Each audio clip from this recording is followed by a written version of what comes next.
Hello, it's Nate with Nate Dog Training, here to talk about the 4th of July and why dogs are scared of fireworks and other sounds.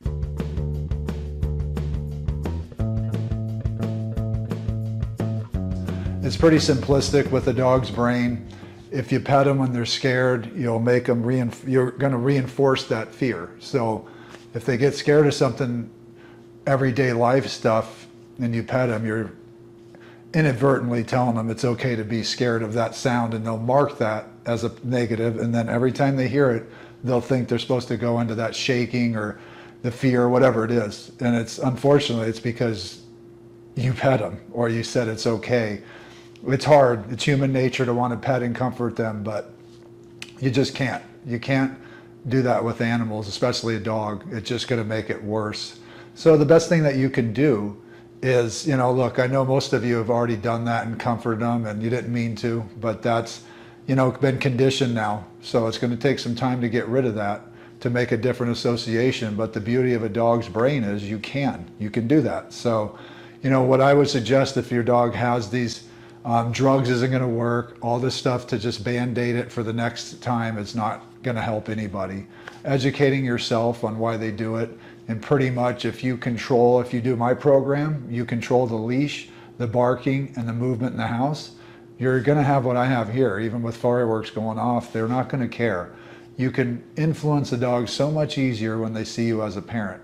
If they don't see you as a parent and they see you as a possession, then you're not going to be able to get them through that fear. And sadly, they're going to keep living like that. So my suggestion in the beginning of this tonight, as the fireworks start, if you exercise your dogs, that can help. But ultimately, not letting them go and hide. This is Leonard over here, the doodle. Let's say I would put a leash on him, and I would keep him with me while I watch TV, but I would not pet him. I would try to ignore him. And he's going to try to jump up probably on the couch. The dogs are going to want to come and get comforted because that's what you did in the past. So you're going to have to use the leash and block him and keep him off, keep him on the floor, knowing that this is how you help them get over it, right? It might not look pretty at first, but it's what it's going to be. You have to help them see it's nothing. So I would just watch TV with Leonard over here, and I would just keep him off the couch and ride that out and just plan on it. That's a little bit of training. Put on some music, whatever you do, and just do your thing, ride it out. They'll eventually stop. They'll probably pant like they ran a mountain, and that will show you kind of how mentally tiring it is to try to deal with it. So if you're ignoring them during this stuff and just using the leash to keep them off of you, that's great training, and they'll eventually stop trying. It could be 2 seconds or 10 minutes, but ride it out. Eventually they'll give up, and they might try again in a few minutes later, but keep them. Eventually they will fall asleep, and that's the next step of, right then you're starting to sort of see these, and if they fall asleep and a sound wakes them up again, just kind of ride it out, ignore, and they'll go back to sleep. That's the best advice I could give. Don't let them go and hide in rooms, hide under beds. Look, what are we hiding from here? It's just fireworks from Tom the neighbor's throwing off or whatever it is. It's nothing that warrants to be that afraid.